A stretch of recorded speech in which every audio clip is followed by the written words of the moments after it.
what are the suggestions or wise words that you would leave to young professionals or students that they are engaging with geoscience? I think that the first thing is to have confidence, and if you've got a direction you want to go in, you need to figure out how to push that.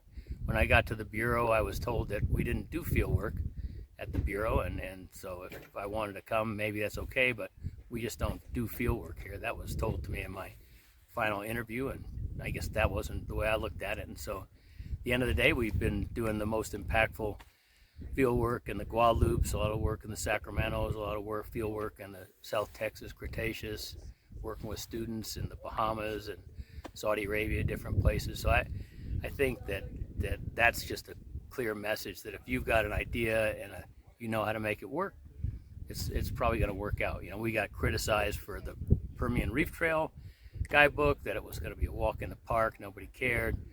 And you know, it's had a long life, that thing, and it's a lot of people have used it.